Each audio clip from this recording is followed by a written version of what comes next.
introduce myself, Neil Savery, Managing Director of ICC Oceania, and I'm very pleased to be bringing this webinar to you today. And we do have three wonderful panelists, and I'm sorry that there aren't more people in attendance for them at this stage because they've gone to a lot of trouble to put their presentations together, and hopefully some more will join us during the course of the webinar. And I'll introduce the panelists in a moment. Just before that, a few housekeeping matters. The first of which I'd like to acknowledge the ICC, the International Code Council, that is, the Association of Australian Certifiers and the Building Officials Institute of New Zealand for supporting this event. And in particular, Judy and Lawrence in the background from the ICC, who are providing support for hosting the webinar. So we're going to be recording this. Hopefully that means some people who haven't been able to get on today will be able to see the recording. And at the end, we'll have time for questions.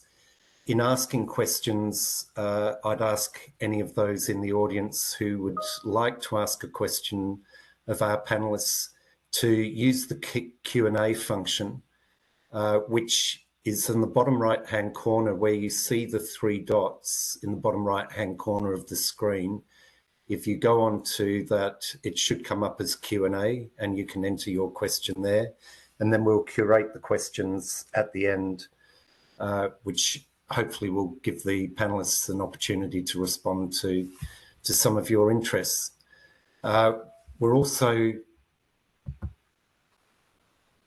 sorry, I just wanted to give a quick introduction to the topic itself, which is intended to explore how the building control systems of three comparable international jurisdictions operate, including what the regulations cover, how they are implemented and enforced, and what entities in each country are responsible for regulating. And of course, that's got to recognise the differences in governance and administrative arrangements that exist between the three countries. And that's, in essence, what we want to explore and see where there may be pros and cons and opportunities to learn from each other. So the three panellists from the Building Officials Institute of New Zealand, Pete Laurenson, who is the President of BOINZ and General Manager of Scope Resources. From the Association of Australian Certifiers, Stephen Natilli, who's National Director of McKenzie Group Consulting and a AAC board member.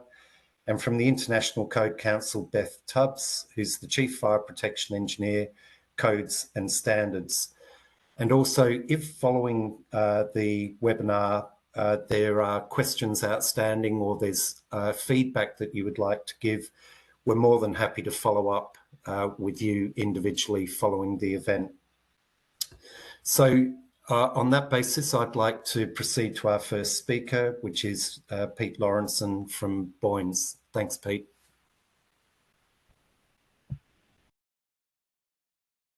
Oh, and the key thing, Neil, is I've turned myself off mute. Is that working?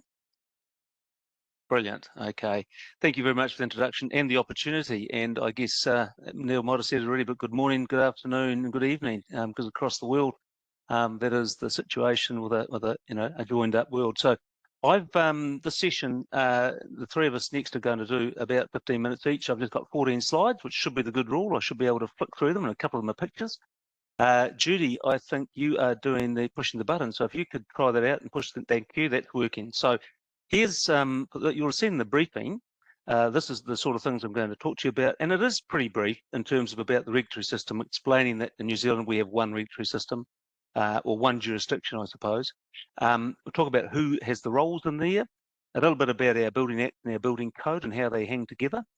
Then a little bit about we're in a phase of looking at our consenting system, and I've got a couple of links to good documents there. Now, I think Neil might have mentioned this has been recorded. There's also the PowerPoint that I've got available, and it's got a link to those sites for the details. So I'll just gloss over them. Then we've got about 3 challenges, things that are in New Zealand we're experiencing and feeding back into that regulation change area, and which is also improvement opportunities. So Judy, if you can flick on again, please. Okay, so one map of New Zealand out to the right there.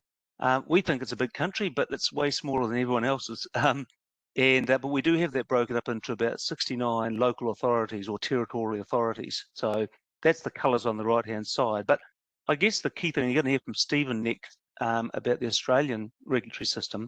We are fortunate in the fact that we have one Building Act and one set of regulations that apply across the country. Whether everyone in New Zealand understands that, I'm not sure some days, but that is the way we are set up. So it does, and it means that we also have adoption all at the one time when those new bits of legislation come forward. I think when Beth's talking a bit later on, we'll see there's a difference into the US market. So with one Building Act, the building code is one of the regulations, and it is performance-based. I'll talk a little bit more about that in the next slide. We do have some schedules attached to our Act, which deal with explaining what building types are and where exempt work is allowed to go ahead without requiring a building consent. And I've just listed a few of the relevant legislation, bits of legislation that apply all around in the world that we work within. And the reason, the first one, the Residential Tenancies Act, that's something that applies to a class of users of buildings, which means that there's been some regulation put in place recently in New Zealand about ventilation requirements, requirement for smoke alarms in some cases. And they applied through this other act because our Building Act only deals with new building work. So anything that needs to be retrospective in New Zealand needs to go through in some other form of legislation. There's an old one there, the next one, the Home Improvement Regulations 1957. But it's got a couple of little hangover things. And again, some people don't fully know it's there. So our view is that that should go out of existence and be built into our current Building Act and codes. The Resource Management Act is about the community allowing people to do a building, whereas the Building Act for us deals with the physical construction of those buildings. And then there's some regulations, a whole lot of regulations. We don't have time to zip into today, but the link that I'll provide you does take you to those. There are things like a very new one coming for us, BPIR, which is the Building Product Information Regulations. So like you've probably had in other countries, the aspect of shortage of global supply and a lot of substitution happening has meant that we've got a lot of products that have arrived, products and systems that arrive without a formal requirement to demonstrate compliance with our building code. So that's something that comes in for us in November. It's been promulgated and talked about for a while, and the actual regulations come live November this year. And the last one around earthquake-prone buildings, I'll make a little bit of mention of that as I go forward. So Judy, I'll keep my rust off rocking along. If you can go to the next slide, please. So who's the participants in the New Zealand regulatory system? So I guess at the peak of the pyramid there is our Ministry of Business. It's business, actually, a typo. Ministry of Business, Innovation and Employment. And they are the central regulator that reports to our ministers in Parliament. And they have a building advisory panel that is set up within the Act of, I think it's 5 or 6 people from across the industry that advise on BOINZ and the like. So one of my colleagues, when I was working in Auckland, is the chair of that group, and that's the Building Advisory Panel. MB, for short, set up the overarching legislation. Then below that, and on that map I just had before, with the 69 territorial authorities, our Act talks about a thing called the BCA, which is not the Building Code of Australia for us, but I'm sure Stephen will talk about that. It is a Building Consent Authority. And a Building Consent Authority, each council has to be one of those. So they must do those functions in their area. There can be individuals that are set up also, so down to an individual person or organisation. We haven't had any of those private organisations set up in New Zealand as yet. And primarily, the reason for that is the onus that comes with the insurability and the risk and liability. But our system does allow for that. There is one government agency that's been set up to do, I guess, state housing, and it's called Consentium. But other than that, it's all councils that do it. We have a lot of members within BOINZ who are private operators, but they tend to be contracted to one of those BCAs. And then there's a few other bodies alongside there. So the Building Research Association of New Zealand, that does a few things. It does some research, publishes some guidance around building products and systems and how to put things together. Standard New Zealand have some individual standards that are just in New Zealand, and there's some Australian-New Zealand joint standards. And of course, they work internationally with European and American codes as well. Now, the peak bodies I've got listed there, BOINZ, Building Officials Institute, that's us. We are effectively the inspectors, I think you're called in some countries. Building surveyors is a generic term that we tend to use a lot. There's about 1,300 of us around New Zealand working mainly for local authorities. BCAs, but also in the private sector. And we have an arm to BOINZ which deals with pre-property inspection too. So all of us looking at the key makeup of buildings, whether they're being constructed or have been constructed and being maintained. The other three that I've mentioned there, New Zealand Institute of Architects, Engineering New Zealand, and the Fire Emergency New Zealand. So they all play a key role in the design of buildings and the documentation and the construction of buildings. They're the main, I guess, peak bodies. And the last one I mentioned there, which is actually regulated under our Building Act, is licensed building practitioners. So there's two areas that someone has to be a licensed building practitioner to do residential type building work in New Zealand. And that is at the design end, at the front end. They have to produce a thing called a certificate of design work, and they provide that to the owner and to the council when they're submitting their consent application. And then the second group that are licensed building practitioners are builders. And so when they physically do the work, they produce another document called a record of work, and that's covered off. And there's some rules around how you can look after supervision of other people, and that's licensed building practitioners. But we slide out to the side, requirement for qualifications. That's something that from BOINZ perspective, we put a lot of effort into. So to do a technical job, look at a building consent application, you need to have qualifications. And so that's a lot of what we do. Been working around it as a New Zealand diploma in building surveying. And that we chart just takes you through, if you're an employer contract working in the building control function area and you are doing that task and it's a technical job, not an administrative job, then you are required to have that nationally recognised qualification. Yeah, sorry, Judy, if you can move on to the next slide, please. Wonderful. So this one, a little bit of wording there. If you run your eye over the picture at the bottom, you may have seen a similar thing to this before, which sort of shows from the left-hand side what the architect designed. The second one is what the code requires. The third one is what the builder actually installed. And the fourth one was the bit that was missing, which is what the customer actually wanted, needed, and could afford. But the two main things that our Building Act deal with, the two primary purposes are they regulate building work, whether it's new build or alteration, and establishes the licensed building practitioner scheme and those performance standards that need to be set. And the 4 bullet points there are so that people who use those buildings can do so safely and without endangering their health, that buildings have attributes that contribute appropriately to the health, physical independence and well-being of the people who use them, that people who use a building can escape from building if it is on fire, and that buildings are designed, constructed and able to be used in ways that promote sustainable development. So that's the first main leg. The second one promotes the accountability of owners, designers, builders and building consent authorities, all of whom have responsibilities. Now there's a section within our Act, section 14, that has those responsibilities written, but one of the things we're feeding forward to MB currently with a review underway is that it doesn't necessarily have the teeth, the empowerment to actually deal with failures. You've got to sort of jump outside. There isn't some exact provisions within our Act. Click on forward, Judy, please. I'll try and keep racing along. So this is our sort of diagram of how everything hangs together, coming from the top. And you'll see there's a line across just below the eaves, which is really the mandatory part and the legislation part. And below is the ways of achieving those. This may be similar in other jurisdictions, but we've got right at the top is the key legislation being the Building Act. Below that is the set of regulations and a wide range of regulations. And one key component of that is the New Zealand Building Code. Now we are based on the Nordic system, and they really runs through, I think, 35, 36 building code clauses that have an objective to be achieved, what the functional requirement of that objective is, and then the performance criteria that you've got to use or you've got to meet. So that's the high level part of our legislation. Below that is the ways of achieving it. So on the left-hand side, you'll see compliance documents, which are verification methods and acceptable solutions. And I think in Australia, you talk about deemed to comply or deemed to satisfy. There's a whole range of ways of talking about that, but those are put in place by MB, our central regulator. And if you, as a designer, you put forward a design that meets those, you will get a building consent issued from the Building Consent Authority.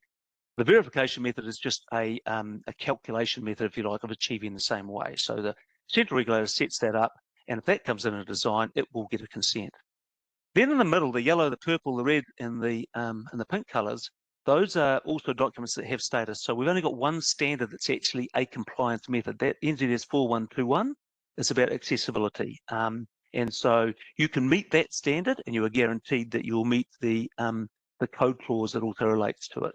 But all of the other standards are only cited by an acceptable solution or a verification method. So the key thing is the compliance documents being verification and acceptable solution. Then the purple one's determinations, that's a quasi sort of judicial process that MB runs that actually is about disputes. Product certification in red, there's a few other regulations that deal with that. And then energy work certificate is just something that comes from our colleagues that install power and gas into buildings. On the right-hand side, the blue alternative solutions, that's where the arguments start about people are totally entitled to have an alternative solution, and they can compare to a compliance document, or they can provide evidence of how that work meets the requirements of the building code, or they can refer to in-service history. That's the professional role that our members do, working for the BCA, to see if we agree with the fact that they meet the performance requirements of the building code. So that's alternative solutions. I wish sometimes we didn't have acceptable solutions and alternative solutions, because they both have the terminology AS and they can get confused. But acceptable is set up by central government and must be accepted. Alternative is in the hands of the designer and the building owner to put forward. Right, I put forward, Judy, please. These two documents I mentioned at the front, there's two things that are going away that are underway in New Zealand. The one on the left, the regulatory charter, and it was produced in 2022 with a link there. Now that's actually will speak far more eloquently than I have about what the regulatory system does. It's a 12 or 13-page document put out by MB, pretty current in 2022. I fully recommend a read of that, and that might lead to some other questions, but that's a good base document that explains to the participants much better than I can do in a few minutes. On the right-hand side, at the moment, this review of the building consent system. So that's been underway for a couple of years now, and I sometimes feel our whole life is about making submissions, and whether it's a select committee or a written one, but from a building official's perspective, that's what we do. Roughly one major submission a month we do. So we're working on that at the moment. I think in August that comes up, and it's the document that's out has quite a wide-ranging set of questions. So I'm always of the view too, even if there's a question, something you want to put forward that's not within that scope, put it in your submission, and it might prompt another question later on. So that's one that I recommend you go and have a look at. We're certainly doing a lot of work on that from a BOINZ perspective. Click forward, Judy, please. Okay, now this page has just 5 or 6 things that are challenges that are coming up. So in our area, the one on the left, which is our seismic risk. And we had the big earthquakes in 2011 and around about those times in Christchurch. This is a map sort of showing that the red is the area that we really are experiencing, or we know that there'll be a lot more coming, and it's where the intensity comes in. So I guess in New Zealand, seismic is a big thing for us that's been influencing our codes. I'll go around in a circle. If I go to the top left there, Wellington Hostel fire. So that's a place called Loafers Lodge. Just within the last couple of months, there was a tragedy there. 5 people lost their lives in an accommodation place, and actually it's there's allegedly someone actually lighting the fire. So malicious intent involved here. But the reason I put it up is it's created a discussion in New Zealand about why was there not more protection in this building? Why were there not sprinklers in that building? We thought the New Zealand Building Code was right up to scratch. And the answer is yes, it is, but only for new buildings and for significant alterations. So the understanding out there in the community about what building codes do is not as well known as we would think. On the right-hand side of that, non-conforming building products, everyone's responsibility, and I include right to the owner, the designer. Too often I feel that the building surveyor is the person where that all lands upon, but the choice to use, and there's valid choices for using products that are substituted, but there's never a valid choice for a non-conforming product. So that belongs to everyone. Down the bottom right, EVs and electric batteries, emerging technologies. We attended a really informative ABES conference, our CEO and myself, earlier on this year, and they did a wonderful presentation. And I just raised the point that that's the value of ICC and the umbrella, where we can actually, no point reinventing the wheel. We've already used some of that stuff that our colleagues have produced in trying to inform our central regulator about what needs to happen. And there's a bit of an argument, is it to do with climate change work? Is it Building Act work? Is it actually some other agency that has a control over this new emerging technology? Down the bottom left, or there, tiny houses. There's a bit of guidance been produced in the last couple of years on a panel that did that. I don't think it's gone far enough. It should be into some regulation around tiny house. Really, at the end of the day, that you've got a group of people that think that they should be able to do whatever they like, but as a community, we need to have some regulations that protect them or protect the person that building's being sold to down the line. So there's quite a bit of work in there.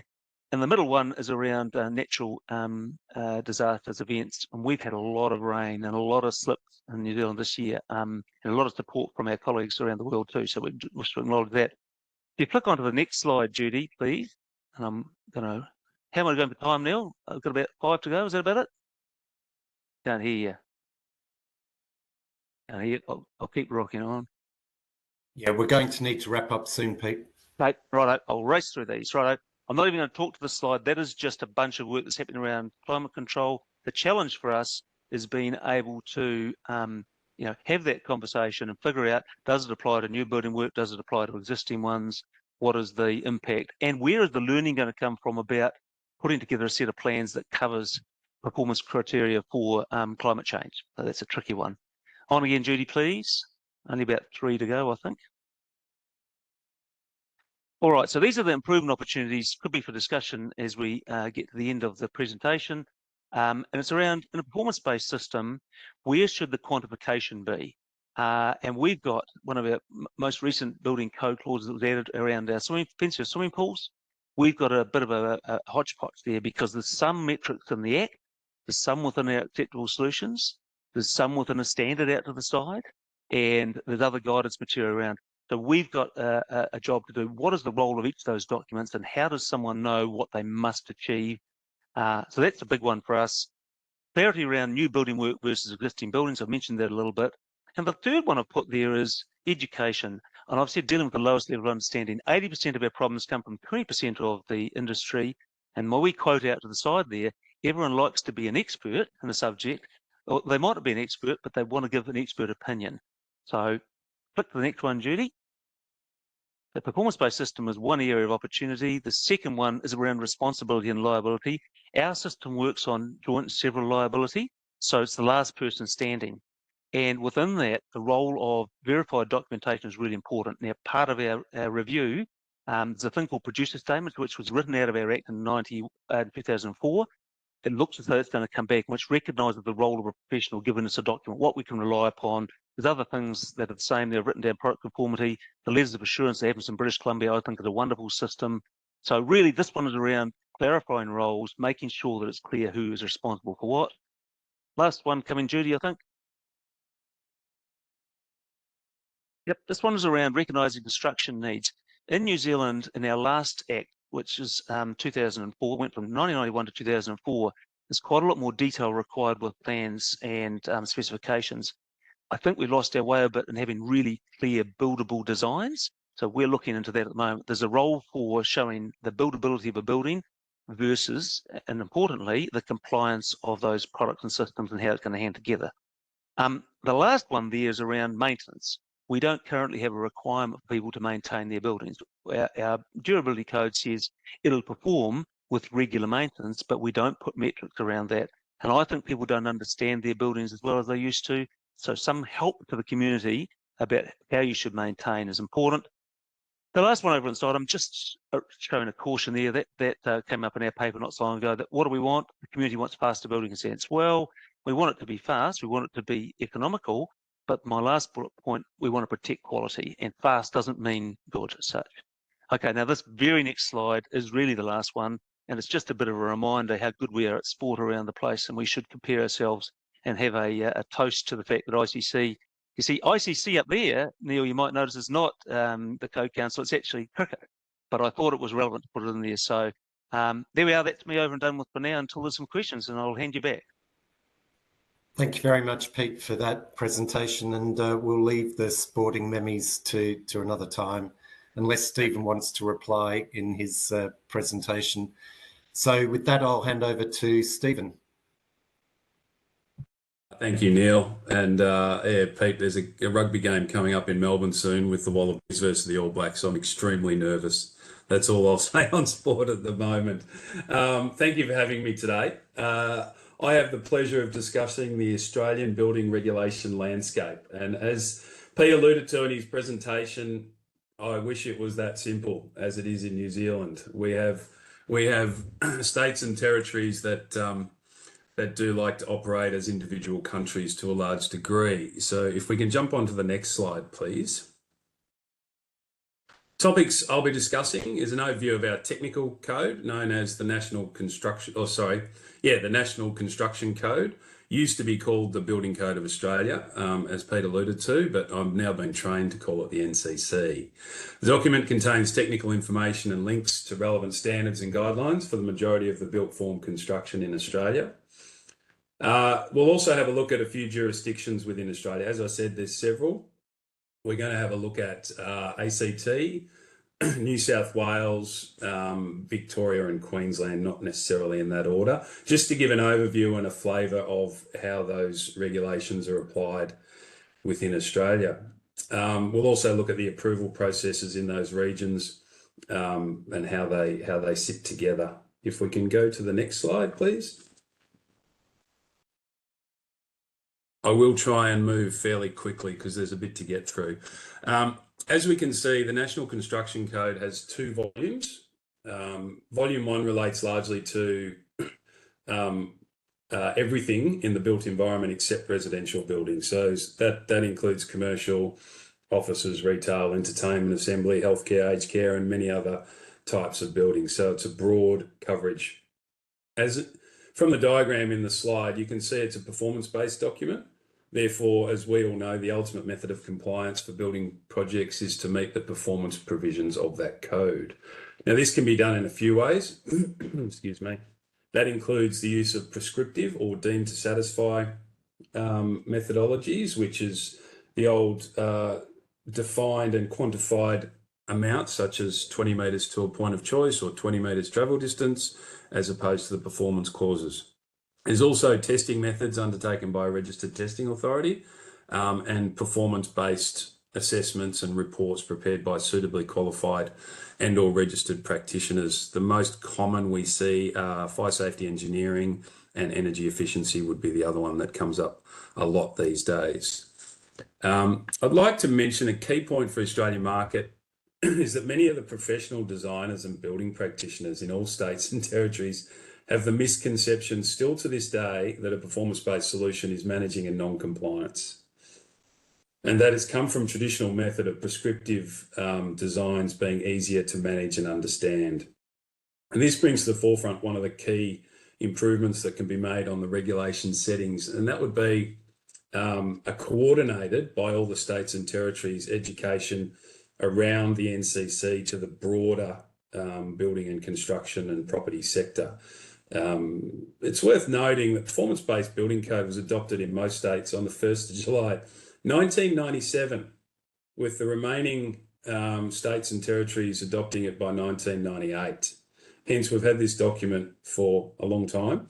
You could say over 25 years, and there's still a lack of understanding in our broader property sector around how the document operates. And that's not just the property sector, it's also relevant authorities as well sometimes find it difficult to understand the performance-based nature of the document. The original method of updates for our NCC, or BCA as it was known in the early days, was on an annual basis, which meant on a date such as the 1st of May each year, it would be updated, version would be endorsed and may be adopted, depending on, we'll talk a bit about that later. In 2016, I believe, Neil will probably know this, it was changed to every 3 years, because I think he was one of the key persons that drove that. Unfortunately, that was a great change. We just have, due to industry and other circumstances, had 2 out-of-cycle amendments that have had to come in during those periods. So I'll talk a bit more about the impacts of that if we can go to the next slide.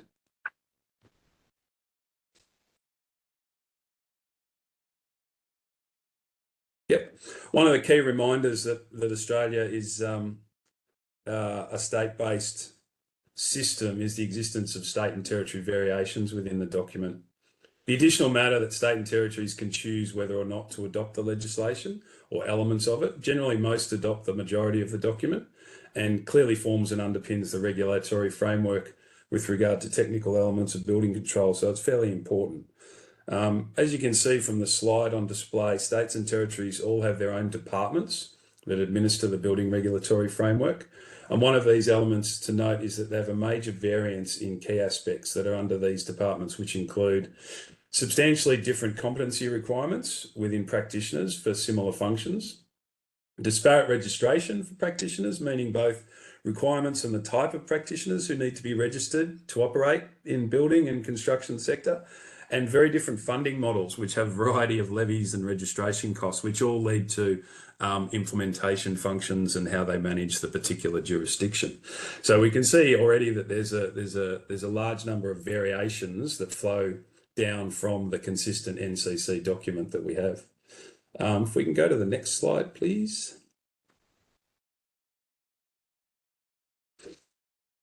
Application of the NCC. So this is when it applies to a particular project, is a critical element of building control in any jurisdiction.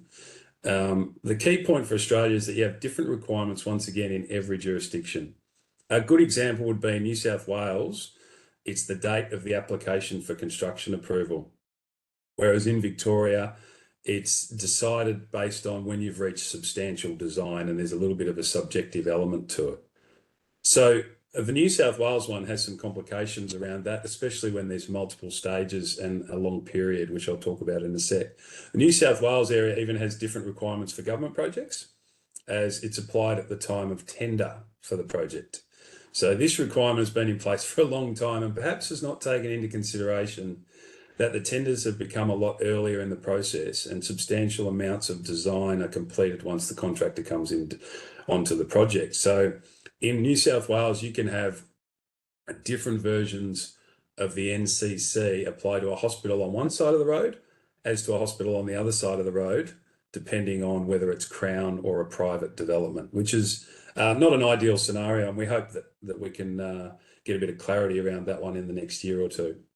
The particular nuance of the regulations can have significant impact on design compliance and costing of projects, whereas a good example is a multi-stage larger project, as I talked about earlier, which transgresses several years, can potentially have multiple versions of the NCC applied, which those of you in the room that understand the structural design, fire services and all those things, one of the important aspects is having a clear, defined standard applicable to the building, which then flows into the asset management side of the scenario as well. So that's probably enough on that one. If we can jump to the next slide, please. All right, this is a good little table. So as we've stated in the presentation, each state and territory has specific legislation that enables the NCC in the building and control system, and it defines how it's to be applied. Many states have simplified the Building Act and regulation. However, I put New South Wales in there.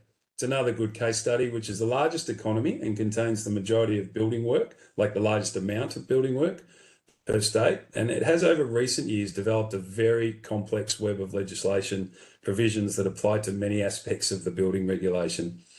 You can see the framework at the building control and regulation sits under planning legislation in New South Wales, which, talking about the date of, I believe the Environmental Planning Assessment Act is a 1979 piece of legislation, which has been edited and amended over decades. The industry has recommended a specific Building Act and regulation, which may be in the wings to be applied to New South Wales. However, to date, various governments and departments have decided to add specific pieces of legislation to manage elements. We've got examples around specific regulation for certifiers in New South Wales. There's another regulation for the broader practitioner base, and there's another regulation for specific buildings such as apartments. Now that stemmed quite rightly out of some issues with apartment buildings in Australia over the last 5-6 years that have been specifically high profile. And a lot of the changes that have come into that have been very, very good for the industry. So the multiple types of legislation is not ideal, but we do need more legislation in some particular aspects. There's also state control plans, practice standards that have been linked to the Act, so they then become regulations as well by default, by being referenced in the Act. Okay, if we can jump to the next slide, please. In our political system, the connectivity for the states and territories comes from a meeting between the relevant building ministers in each jurisdiction. Now, they're not called the building minister in every jurisdiction, but there is someone who sits over the building department. And these meetings, I believe, can be a couple of times a year, but they do vary. And it's where key amendments and targets for the National Construction Code are agreed and adopted. And this ideally in the future will be an excellent forum to discuss and agree on the program to develop and implement a national regulatory framework. It's one of the things that I don't think will happen in my time, but it would be very good for the productivity of Australia's building and construction industry and the quality. If we could get a consistent Act and regulations to all states and territories, and a consistent building practitioner registration framework might be able to happen earlier. And that would get a consistent approach to designers, contractors, certifiers, which can all then operate and be licensed across all state and territories. That's something that I hope will come down the track, but there's no guarantees at this stage. All right, next slide, please. ACT approval process. We'll jump on to the next slide because I'll try and move a little bit quicker, I think, time-wise. The Australian Capital Territory is one of the more simple jurisdictions due to the size. One of the key variances is that the certifier reviews, they have private certification, obviously. Certifier reviews and assesses the documentation, but then issues that to ACTPLA, which is the authority in ACT, and stating that the building works are okay to proceed. And then the official approval comes from ACTPLA for the works to commence. And then the steps there, which I won't step through in detail, but you'll start to see there are similarities in each territory with regard to the steps around prior to construction and during construction. If we can go to the next slide, please. The occupation phase involves the usual inspection requirements for the certifier, overseeing the works in a combination of required documentation, referral authority feedback, clearances required for the project. In ACT, elements such as electrical, gas, plumbing would be inspected by an ACTPLA authorised representative, which is the government authority. ACT Fire and Rescue Division would attend site and confirm systems are suitable for fire protection. The certifier would undertake their inspections. And I say certifier, building surveyor, we'll talk about that throughout the presentation. There's different names for that statutory function that people undertake in Australia. And then once again, all the documentation and referral authority comments would be submitted to ACTPLA for the final approval for the building to be occupied. We will jump on to the next slide, please. As we can see on this, the regulatory framework applies to all classifications under the NCC. However, you'll see a pattern here. It excludes temporary structures, transportable buildings and infrastructure such as dams and mines. The entity responsible, as I've alluded to, for the regulations for managing it is in ACT is ACTPLA, ACT Planning and Land Authority. Access Canberra is responsible for addressing any complaints, licensing, disciplinary. And then in all states and territories, building certifiers are regulated function and tightly controlled by ACTPLA in ACT as well. All right, we might move on to New South Wales, the next slide. And thank you. Very good. The challenge with the New South Wales system is able to summarise the key elements for this presentation. So with that in mind, we can see from the above many elements we've got to step through. Prior to construction, we can see the following milestones. I'll just go through those quickly. You assess to determine whether the works require a particular approval pathway. Exempt development, which requires no formal approval, however, still must comply with the NCC. So that means someone's got to assess it and confirm that it requires. That's not detailed in the legislation. It just says you have to comply. So the industry generally finds a system where a building surveyor, certifier, qualified person will review that and give a undertaking that it will comply. Where required, the next phase is planning consent. That's generally issued by local council or state government. However, there's another specific type of approval called complying development. This is a document that is a DA, a development consent or planning approval, and a construction certificate in one document. As you can imagine, there's a very tight prescriptive checklist type scenario that these projects can be approved under, and they can be approved by either a local council or a privately registered certifier. New South Wales has also recently implemented a planning portal, which requires all planning consents, building approvals to be uploaded at the time of approval. Residential high-rise projects also require specific design declarations to be issued prior to the construction process commencing, and authority referrals also required to be applied where required by the regulations. The planning portal is a fantastic document registry. So moving forward, I think it's a wonderful thing to have. Hopefully the data can be controlled and used for the right purposes, but everything gets uploaded, absolutely every document for the approval, the actual approval documents, planning consents, the whole lot. So I can only imagine the amount of data that system is having to hold, but it's a good system to have in New South Wales. During construction, the projects are required to be inspected.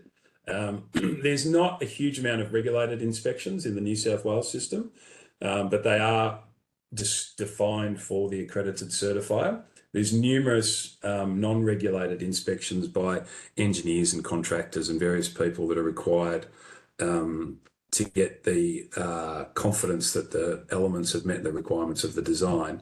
So that's not consistent between states and territories, as you'll see in the coming slides. And if we can skip to the next slide, please. Once again, the process for occupation of building involves referral to authorities. New South Wales Fire Brigade's one that is commonly involved. And there's a statutory framework for defining when these matters need to be referred to the Fire Brigade, and a very clear timeline on when they need to provide their reports and other things to get the job done. As part of the verification process, the installation certificates and inspection certificates are required to be provided by the installers and engineers. In addition, the residential building work specific compliance declarations, once again, are required. This has been part of the recent reforms that I mentioned earlier in residential construction within New South Wales to improve accountability and the quality of construction. And the intent is to reduce the amount of defects that have been prevalent in residential construction throughout Australia. The next slide, please. The regulations in New South Wales apply to building work, including Crown projects and all other built form construction in the private sector. It doesn't include, which is consistent again, public roads, mining infrastructure, railways, light rail facilities, dams and the like. Swimming pools also have specific legislation overlay in the New South Wales jurisdiction. The regulatory framework is administered by both local government and accredited private practitioners. The body managing the licensing, accreditation and disciplinary action is the Department of Fair Trading, and there's a newly formed department named the Office of Building Commissioner, which is in charge of auditing building work and practitioners in the New South Wales market. Some of you may have seen some social media or media outlets from the individual running that, which has been interesting, however, has had the effect intended of making everyone a little bit more accountable and aware of the requirements in the building regulatory framework in New South Wales. That is now being expanded into housing as at the start of this year, and that will obviously lead to hopefully improvements and so forth in that sector as well. Now, Neil, I've got some other comments, but they're fairly consistent on Queensland and Victoria. Yep. Time-wise, do you think we potentially make those available to the participants? I think so, Stephen, because I think we're running out of time. We are. Look, in essence, I'll finish by saying there's similarities in the systems, but Australia runs very disparate regulatory frameworks to a large degree in all its states and territories, and it's a nature of how we operate a lot of our aspects of government control in Australia. But there's just a clear link between them through the NCC, which is a good thing to have. But on that note, I'll finish up there. I do apologise. I had time to be a lot quicker. Don't apologise, Stephen. No, please don't. It's extremely complex and important that we understand these differences. And as I introduce Beth as the final speaker for the US and ICC, I think it's interesting as you see the move from Pete and New Zealand with a centralised system of governance and a single act to a jurisdiction that, despite having 8 individual acts amongst the states and territories, nonetheless has a national technical code over the top of it that creates some uniformity, to the US model where you've got 50 states and jurisdictions where you don't have a sort of mandatory national code that sits over the top of it. So there's one obvious difference between 3 presenters. But Beth, if I can hand over to you, please. Thanks, Stephen. Thank you. I have noticed every now and again my sound goes out. So if you need to wave and I'll take a break till it comes back. I don't know why. Judy, can you move on to the next slide? Thank you. So, you know, it's always hard when I talk about the US system, what to start with first. ICC, so you know what the IBC is, or how our country works in terms of building codes. And I think that, or building regulations, I mean, essentially the US is decentralized.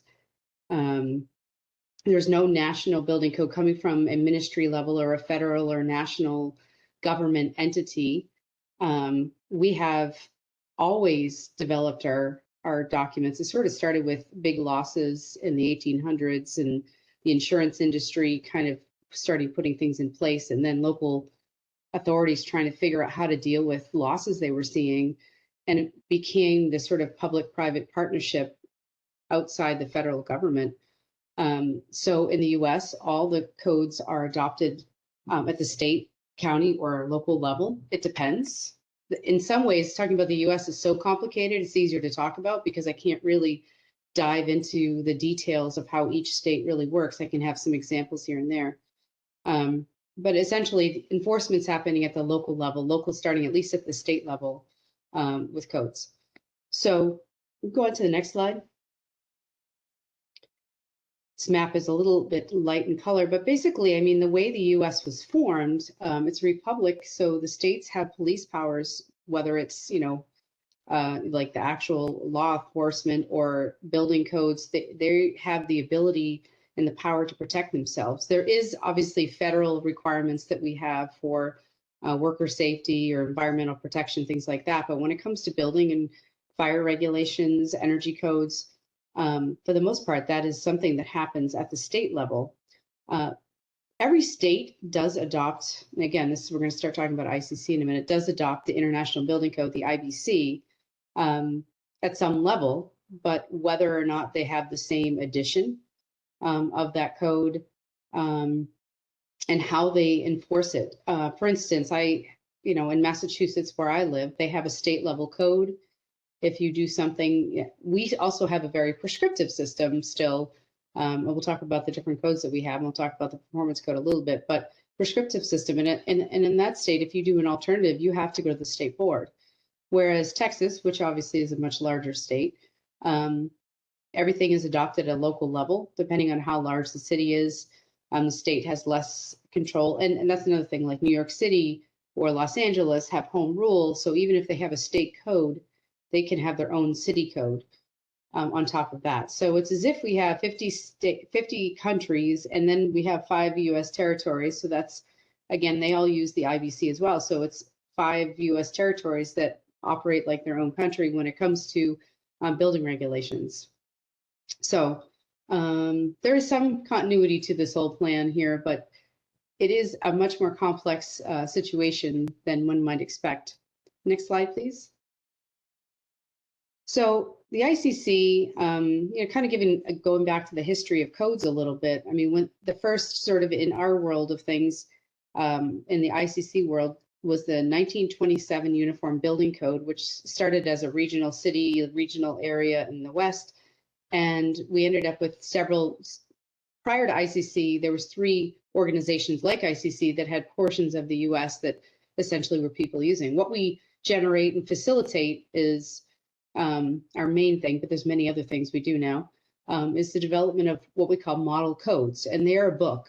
Until they are taken by a state or local government, they are simply a book. We publish 15 different model codes. The most well-known is the IBC, but some of the others that we'll talk about, the IRC, which is the residential code, is specifically scoped for 1 and 2 family dwellings. So all buildings are addressed by the IBC, all building types, including flats and things like that, high rises, except for single 1 and 2 family dwellings, which is fairly popular, especially in suburbia in the United States, to have many 1 and 2 family dwellings. And it's supposed to be sort of a one-stop book where contractors can go to, and all the provisions are together there. The fire code is an important one. Interestingly, and I mean, I could go on for days for a lot of these things, but the fire service in the U.S. actually has a very strong role in the construction process and the planning. They do plan reviews, they inspect, they approve. They often, depending on the department, the building department may say, all right, fire department will deal with all the review of the active fire protection systems, for example, depending on how the jurisdiction is set up. Sometimes it's all sort of the building department, if you will, and then other times it's a combination, or maybe a combination department, for instance. But the fire service and the fire marshals and inspection process is very much part of the construction process in the U.S. ICC does have over 64,000 members from all walks of life. We have sort of the inspector side of things and the authorities, but we also have many designers, industry involved. And I didn't want to spend a lot of time on it. Well, first, how do we develop these? Every 3 years, we publish these codes. Since 2000, we have gone through many. I think we're on the 8th cycle. We're about to publish the 2024 codes in the next month or so. But again, those are books until adopted. But we hear on the order of about 3,000 proposals every 3 years. So it keeps us pretty busy, and there's a lot of change that goes into this. I mean, there's, again, 15 model codes, and some of them get more changes than others. Another important one that we'll talk about a little bit later is the existing building code. But of course, as ICC as an organization, we are not a government entity. We're a not-for-profit public benefit organization. So that's why you probably see us outside the US, because we don't really have any particular, we happen to be in the US heavily, but we can move outside of that. And I think as Stephen had noted, or Pete had noted, that in New Zealand, they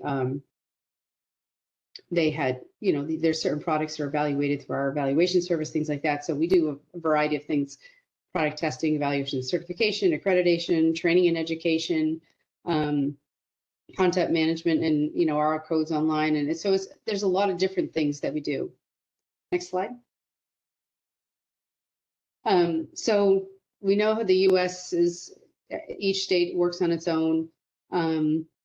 And they don't, I was thinking of how neat it would be if they could all get together at a state level to chat about this, but many states don't actually centralize their building regulations. Some do. But then you have organizations like ICC and all the other codes and standards organizations in the US, such as NFPA and others. But, you know, as I said, and you see that sort of, I guess, aquamarine or light blue or whatever color you want to, codes are books. We need the legislation to enact those books into regulation.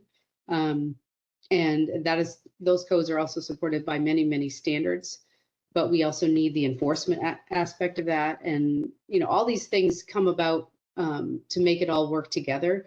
We're one piece of it. And we, of course, provide a lot of these services because, again, it doesn't, and we're not the only evaluation service, for instance. There's many others out there. So I guess it's important to look at this as a whole ecosystem of how this all kind of comes together in the US, and much of it comes from the private sector. Next slide, please. I put this together. I put the triangle is kind of the performance code. We don't really use, we have a performance code, was developed in 2001. And I think, just taking a moment to talk about that, we primarily use the IBC, which is a very thick prescriptive code, IRC for, like I said, 1 and 2 family dwellings, primarily prescriptive. Alternatives have been permitted. And I think that was a big difference when there was that big movement in the 80s and 90s to performance. we got on the bandwagon. We put one together. At the time, we were also developing the I-codes. So there was a lot of activity going on.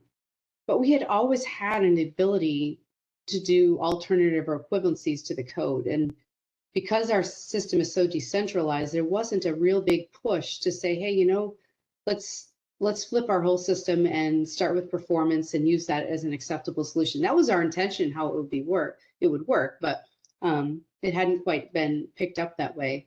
I mean, you have to understand, we were also at that time trying to implement a whole new set of model codes after these organizations and states had been using the same ones for many, many years. So there was a lot of transitions going on at that time. We are working on kind of reimagining the performance code. You may have seen some things here and there about that. Since we also have more verification method concepts, more measurability, and more other things available that will maybe, and I think there's more desperation because we're seeing technology move faster than we can possibly keep up in a prescriptive environment. And fire departments who typically didn't like the idea of performance are kind of latching onto that idea a little bit more.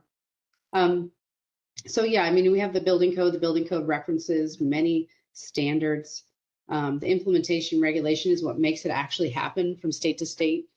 And there's portions of the US, and we'll talk about this in our sort of problem, that you're not even allowed to actually adopt codes if you're in a county. You have to be in an incorporated city, which seems crazy when I've learned this just not that many years ago, but it varies.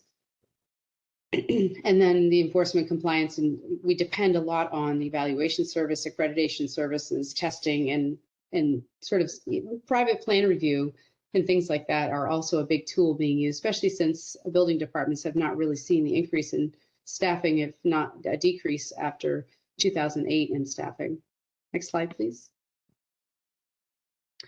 Well, I had spoken to some folks not too long ago. We were talking about the different codes and kind of the scope of our codes. So we have 15 codes. We have a pool and spa codes, private sewage disposal code. We have mechanical, fuel gas, but some of the key players when it comes to sort of building regulations that I wanted to talk about, and we grapple with this in the scoping of our codes right now. The building code, the International Building Code, and I could put residential underneath there too, is for new construction.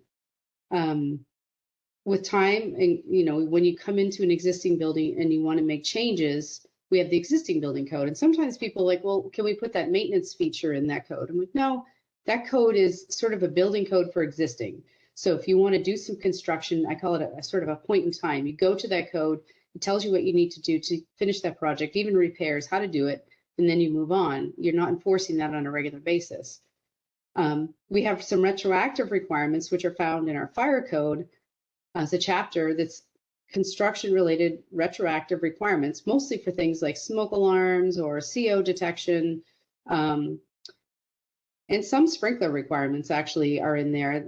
It treads a little lighter because the more retroactive doesn't even require any work happening. It applies at all times.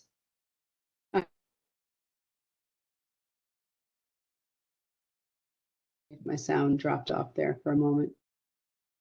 Can you hear me okay, Neil? Yep, you're back on again, Beth. That chapter is probably so every state can take these codes. That's the other thing. They can modify them however they want. We're just a book and they decide what they want to do. So they often modify the retroactive chapter out. They may have their own requirements or choose not to go down that path. So it varies. We have the tools, but they don't always get utilized. And then the fire code also deals with operational and maintenance, like blocked exits and changing commodities and storage, things like that, or hazardous materials. So that code has a lot of different roles in it beyond, and it has some new construction requirements as well. And then we have the property maintenance code, which is probably the least adopted code, but probably the most useful if we could get it really up and running, because we're seeing that we have a lot of existing buildings. And again, the existing building code doesn't deal with maintenance. We need other tools to make sure we're doing that. And it's local jurisdictions have all different ways of dealing with that, with vacant buildings and all sorts of things that they struggle with. Next slide. So I tried to think of what key issues affecting U.S. building regulations. I tend to think about fire things more. because of my background, but I know there's all sorts of things that we're thinking about these days. So the two things that I kind of focused on was the timely adoption of regulation and the safe and affordable housing. Go on to the next slide. By timely, oh, my words got covered a little there. Timely adoption of regulation. As I noted, every state decides when they adopt codes, and when the going gets tough and the due process is difficult to get through, they may skip additions. They may not. They may be many additions behind, depending what their hazards, their natural hazards are in their area. This could be very bad. Of course, there is some incentive from the federal government in that hurricane-prone areas, for instance, the Federal Emergency Management Agency, kind of the agency that comes in after disasters, has gotten more proactive. And not only do they come in after and give money for rebuilding and things like that, but they also have programs to proactively upgrade jurisdictions. They can get grant money to do those kinds of things. But part of their requirement is that they need to adopt the most current requirements, the most current I-codes. But of course, not all areas are subject to hurricanes, which is a big driver. We have hazards in the urban wildland interface, the bushfires, kind of hazards that are largely unregulated. We're debating now because many of these places don't have sort of upgraded requirements for construction. And one could argue that most of California probably should just upgrade because they have such hazards in so many areas. And if they're not adopting things like the Urban Wildland Interface Code, which we published and have published for many years, which I know California is working on adopting, these tools aren't there.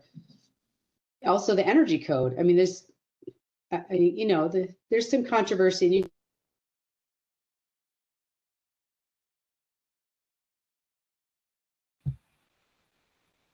So we've just lost Beth's sound again for a moment, so hopefully she'll be back online again soon. Can you hear me again? Yes, Beth. Sorry about the interruption. Okay.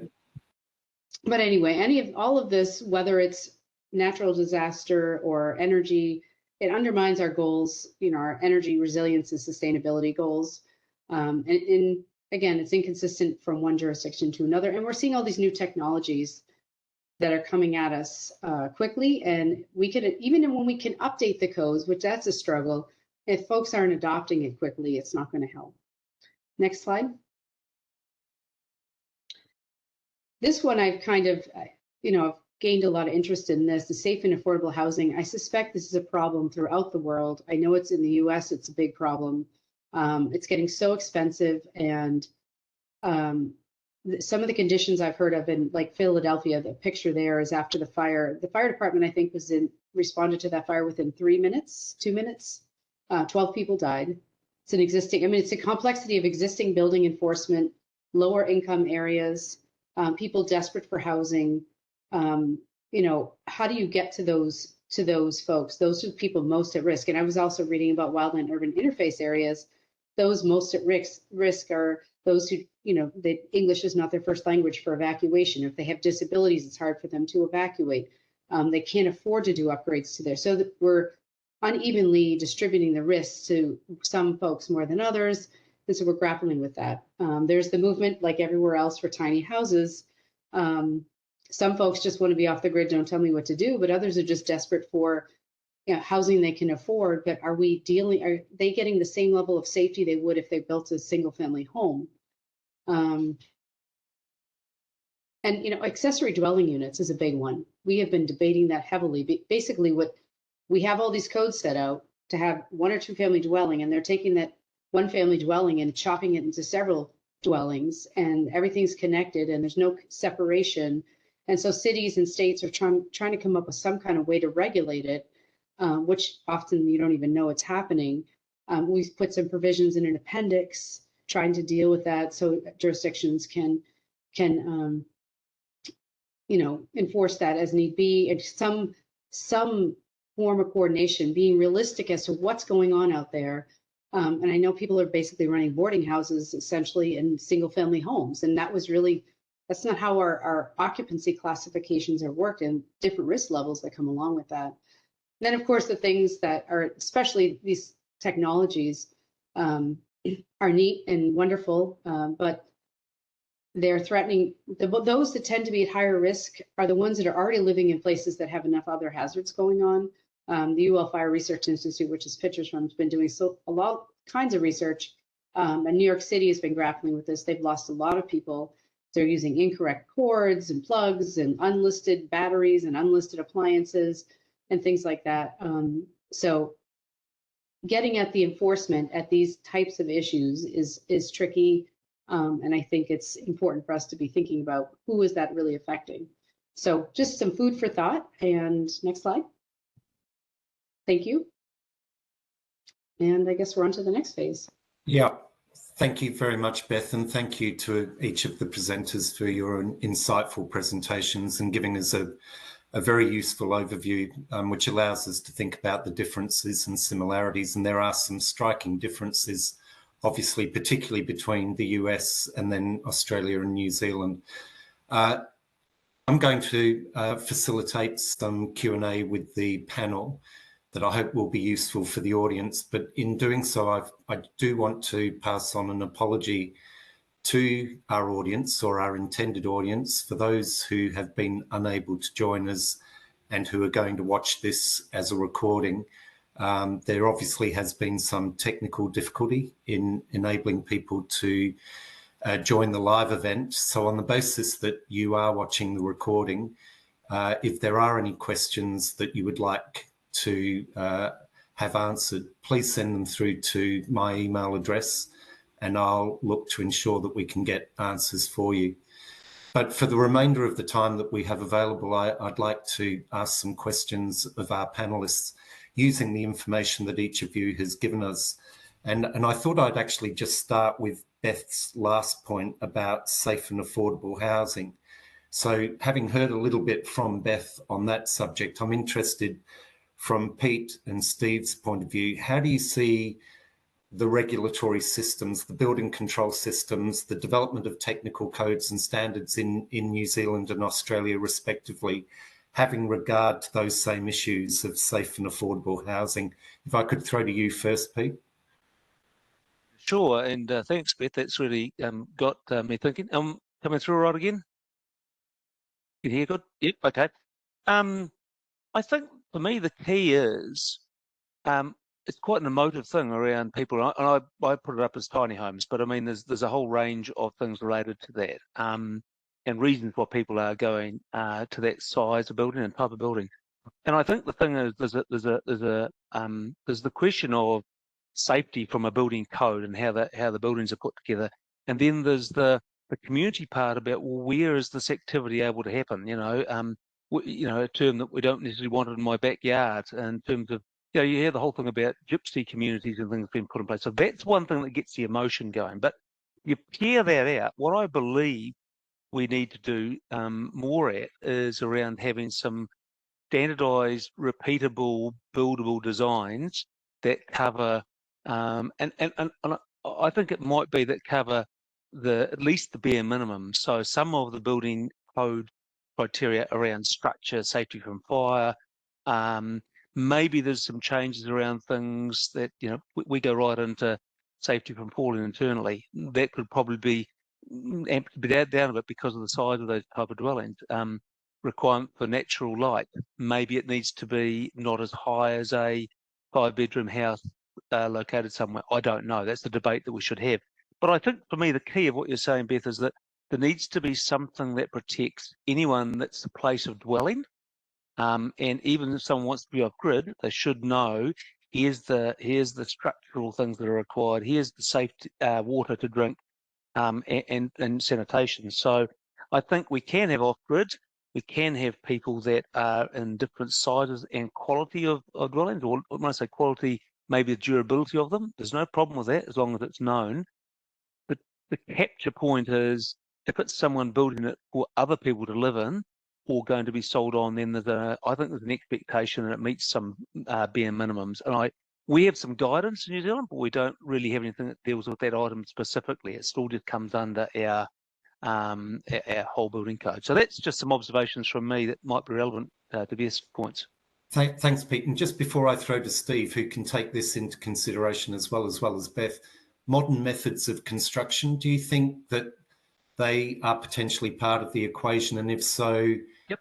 is the building control environment in New Zealand prepared to enable that form of construction to occur? Yeah, so that bit of legislation that deals with modern methods of construction essentially allows, it's very similar to the code mark type of approach, where there is a standardized type approach, and you can actually, through volume, you can pull out the requirement to have an individual consent application pulled apart by a BCA each time through. So repeatable sausage machine, things. So there are smaller elements of that happening already, and I think with this legislation coming in, and especially in the global market, it will gain some traction. So yeah, I think that doesn't involve as much input from designers each time through. I sometimes think they don't necessarily say, hey, you've got option A, which is a very cookie cutter standard approach, versus a bespoke design. So I think we've got to probably mature in that regard and say there's a place for both of those sets of designs. That would be my view. Thanks, Pete. Stephen? Yes. So on the obviously the regulatory framework, from my perspective, is ideally the minimum standard, which I'm not thinking we want to vary too much. However, the planning system and where these affordable dwellings can be located seems to be the big challenge. And as Pete alluded to, and quite rightly, people don't want certain things in their area, and so on and so on. However, I think that's an important part, that the government authorities and the planning authorities are taking into consideration. I think a good example is there's a prescribed amount of affordable housing in most developments in New South Wales at the moment, which is a good example of government trying to understand. And I think society-wise, this is a separate thing to the building regulations. We probably benefit from more diverse ranges of socioeconomic and abilities within our communities, as much as it might seem difficult at times. I think that's the best way. You have more infrastructure and resources and community services available in those areas. So from my perspective, the second part is the modern construction methods. Prefabrication, for example, is a big part of our lives these days. In Australia, we have the prefabricated housing, prefabricated bathrooms, all those sorts of things. And I think the quality control benefits and the standardized methodologies, if they can be used to provide these affordable dwellings for more and more people, I think that's the direction we need to go in. And the standards do allow it. The regulation framework that I was alluding to before makes it quite difficult in terms of the disparate, you'll have a bathroom pod manufactured in one state and it'll be delivered and installed in another state. So as you can see from the presentation overlay, certain people can only inspect that, which means you've got people flying around the country to inspect these pods. Those little nuances create some difficulties, but other than that, it can be managed, and I think it's a big part of what we need to allow for moving forward. Great, thanks, Stephen. So now I might throw to Beth and Stephen to respond to an issue that Pete raised in his presentation around maintenance, and it isn't something that's necessarily hardwired into every jurisdiction's building codes and regimes. But I'll start with Beth because, of course, you noted, Beth, that one of the suite of the I codes is a maintenance code. So where does maintenance sit in the regulatory setting? Is it an expectation, or is it best endeavours? Do all the state, how many of the jurisdictions adopt the maintenance volume of the I codes? Well, for the property maintenance code, I actually don't know off the top of my head, but I'm pretty sure it's a very small number. I actually think there's a federal government agency. I'm going to say, I probably misquote this, the Navy maybe, I don't know, that actually has implemented it. But I think for the most part, the dependence has been on, say, the fire code in that jurisdiction, which could be, we have one fire code, there's another, NFPA 1 is another one that has, so there's that sort of immediate life safety kind of maintenance or maintenance of systems that we've required for sprinkler systems and things like that. I think that's often been the focus.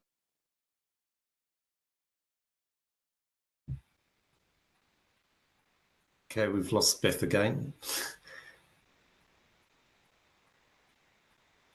You want me to jump in? Yeah, I'll throw to you, Stephen. Yeah, and Stephen, obviously, Beth is back. Beth's back. Sorry. Yeah. Anyway, I think a lot of it has landed on the fire code, sort of the fire marshals, fire departments for inspections, and there's a lot of things that are required year after year from an operational standpoint.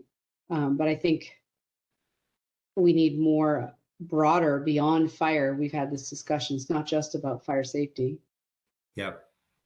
Okay. And Stephen, I was just going to throw to you in terms of also acknowledging that obviously cities around the world, but particularly in Australia, are witnessing a growth in high-rise development, increased densities, etc. So we're building this asset base of buildings that are being managed by body corporates who don't necessarily have great expertise about the building, the asset that they have. And yet there's this maintenance question that's going to come up several years down the track. So how do you see that in the context of there not being a maintenance regulatory setting, certainly not through the National Construction Code?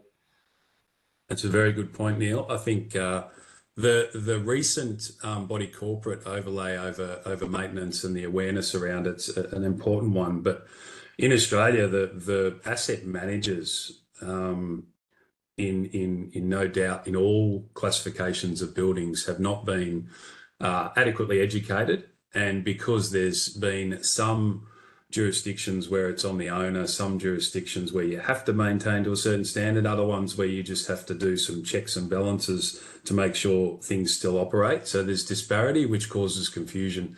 The skill set around maintenance in existing buildings is well below where it needs to be. And the focus on it is also quite surprising in terms of the awareness of the budget required to maintain these buildings. So I think there is a big emphasis required on educating asset managers and owners corporations. Ideally, it would get more structure in the National Construction Code, which would then make it easier for the building ministers to implement and action and apply it. It has a limited function at the moment, as we know, in the NCC, but I think that could be expanded and more detailed. And yeah, you're right. As the Australian cities become more like global world cities, and we have much more high rise and density within those cities, which is a necessary thing, the maintenance is going to become critical and important, and it's something we need to focus on. So it's a really good point. So I might just go to a last question, and in the first instance, invite Pete and Beth to comment on, because it comes out of, well, all your presentations, but I think it was something I particularly noted with Stephen's presentation, is around compliance and enforcement. And one of the reasons why I think it's interesting to use this perhaps as a last topic is the distinction between Australia and then New Zealand and the US, where in Australia we've got private certifiers who have a very distinct role, and a role that's somewhat different to the way that building officials operate in the US and New Zealand. So I'm interested from your perspectives. It's kind of a question around how do you think your systems work in terms of compliance and enforcement and where they could be improved? And then I'll probably just leave and end with Stephen to reflect on how he sees private certification working in Australia, because it is quite a unique sort of, I'd almost call it an experiment, given it's not widely practiced around the world. But Beth, if I would go to you first, perhaps. Yeah. So, I mean, I've thought about this a lot as we went through Grenfell, listening about how that and the UK regulatory system kind of coming apart a bit, and, some of the things that Australia's dealt with and the private certifiers and things like that. In the US, still, I mean, there's still sort of this backstop, if you will, of the regulator at the local level. However, there's a lot of jurisdictions that have to contract out to private organizations to do that for them. In the end, they're still the regulator, they don't do design work. So I guess, and then some jurisdictions will vet certain folks to do that maybe they are doing both, but they're still vetted by, like DC has a whole program, Washington, DC, where they vet certain approved folks. And I know jurisdictions all over the US have sort of lists of approved, inspecting agencies and all sorts of things like that. But in some ways, I've thought about in the US why it's complicated. Some feel that it's overcomplicated, but in some ways, I think that overcomplication has created a mesh. We've had losses, some big losses, like the Station nightclub, all kind of related to enforcement and owner responsibility kind of things. I mean, of course, the Surfside, which was not a fire issue, which brings up the issue of the ownership. And when in a condo situation, who pays for what? And nobody has that. So you need some kind of enforcement mechanism. That's, again, I guess, the existing building. But I think it's still largely, there's still an authority at some level that is either vetting the private folks or is doing the work themselves. But it also varies on their abilities. And New York City has a huge department. You go to rural areas and they don't have that capacity. Okay, thank you, Beth. Pete? I think there's a couple of things that we as participants, we get right into the detail of it, but I think there's a couple of high-level things for me that have got to be in place. And one is identification of who's doing what. So an agreement of who does what within a building. And that's why I mentioned about that letter of assurance that I understand is in place in British Columbia. So right at the front of a building project, identifying this party's involved with that, and there's the responsibility. This party's involved with that. So I don't think we do that well enough. We're sort of arguing about the documentation at the end. I mentioned about producer statements, which were in our act and then got written out and are now hopefully coming back in. So that would be my first point, is that you really got to be able to look before the shit hits the fan, excuse my thing, but before things go wrong, who's doing what and where is that redress. And it doesn't even necessarily need to be covered by legislation. The very first meeting I went to about a weathertight home situation in our little area in Queenstown here 20 years ago, and round the table, and it wasn't a big failure, but round the table was the original builder, the original roofer, the council was there, the owner had changed hands, but the original owner was there. We were all there and we were all talking to each other and we all acknowledged that it was part of what we had to do. That's unfortunate, and that was a great solution. Well done, everyone contributed. That's not the common way. And you mentioned in terms of Stephen, in terms of high-rise buildings and commercial. Understandably, there's corporations and there's people that are not around. So I think the understanding who's responsible is the first thing.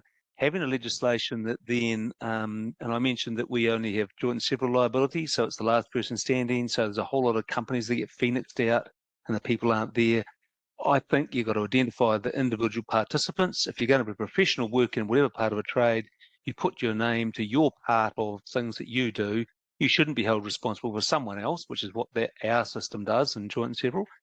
And look, we've got another horrible one that's just kicking around and it's in the media at the moment, and it's that we've got a person that's out there allegedly that has signed off on a whole bunch of engineering verifications using legitimate people from the register, but forging effectively their names. And that's, I think, affected something like about 1,000 buildings around New Zealand to some extent. So where you've got, maybe that's something to do with the how complex the system is, or the cost of entry. I don't know, that someone's having to forge someone else. So just the jurisdiction, just having the enforcement powers doesn't mean you won't have people trying to get around them. But most people want to do a good job and stand up for what they do. And so I think there's improvement for us around identifying who does what role on a particular building project. That would be the key one for me. Thank you, Pete. And just to finish off with Stephen, and I think the audience would be particularly interested in how you see the role of a private certifier in the compliance enforcement regime, given it is quite distinct from some of the other jurisdictions. Yeah, just to answer that question, I'll go back to the reasons why it was implemented. And the governments in Australia implemented it on the basis of productivity requirements where local government was just unable to fulfil the role in an acceptable, efficient enough manner and quality-wise. So that's when the government went down this path of privatising. I think Beth and Pete have commented on a couple of key points. The future of certification by private entities in Australia, I think, is far too well embedded to change. I think you could go back, but it's a very, very difficult scenario to reverse it at this stage. What I think Australia in many jurisdictions didn't do well was we didn't implement the government bodies that I mentioned in my presentation that oversee the licensing, accreditation and disciplinary. The auditing function was non-existent of the practitioners for over a decade, probably longer. And I think what the industry needs is government oversight. And Beth, you made a good point. You've got to have someone overseeing what these practitioners are doing. So in my mind, I'd like to see a lot more auditing, a lot more constructive direction during the day-to-day operations of these businesses, to try and avoid things that come up down the track or practices that potentially are deemed not okay. I think that's one of the big things in the modern world, whether you're talking about banking, legal, financial planning, valuers. I think that auditing function of government becomes a critical element. Other than that, I see the system, having a lot of merit and a lot of valid input to the industry and the building construction sector, but the government oversight needs to be ramped up and the auditing needs to be ramped up to keep everybody accountable and on target. And quickly, just Pete's point around who's doing what. To date in Australia, most of the industry don't know what a building surveyor, certifier, registered, whatever you want to call it, they don't understand the function. So education's another one. We've just got to keep educating and keep understanding. The word certifier was something I couldn't understand why it was brought in. The media, everyone assumes that when you're an accredited certifier, you're signing everything. You're a person who understands the physics of structural engineering, the hydraulics, the HVAC, the whole system that goes into a building, which we in this room know is not physically possible. So that's part of it. Education, auditing, oversight, I think is a great thing. And the education around what the role is and who is doing what on a project needs to be clearer. That's probably my summary. And dare I say, Stephen, nationalising the term building surveyor, but we'll leave that to another day. Yes, a mute point in Australia at least. But look, it's been fabulous hearing from each of you, having the conversation. I've got lots of notes of different subjects. We could easily spend a day exploring, and Beth acknowledged herself she could talk on some of the subjects for an extremely long time. But for me, there are clear similarities, but at the same time, clear differences. But I think what really strikes me is there is this broad principle that sits over the top of the three countries' systems that harks to the essence of building safety, that in one way or another, each of the systems is trying to deliver safe buildings of a better quality. What we're exploring, obviously, is how we can improve those systems to achieve that outcome. And having the international dialogue, which should continue, enables us to explore those important opportunities that others may have for us to explore with each other. So again, thank you to our three presenters, Beth, Pete and Stephen, the support of your organisations. If you could stay on, we're just going to catch up quickly afterwards. Thank you to the audience that was able to make it. Apologies again to those who haven't, and hopefully that you'll be able to see this recording and get the same value from it that those who've attended live have been able to. So that's the end. Thank you very much, and we'll see you again.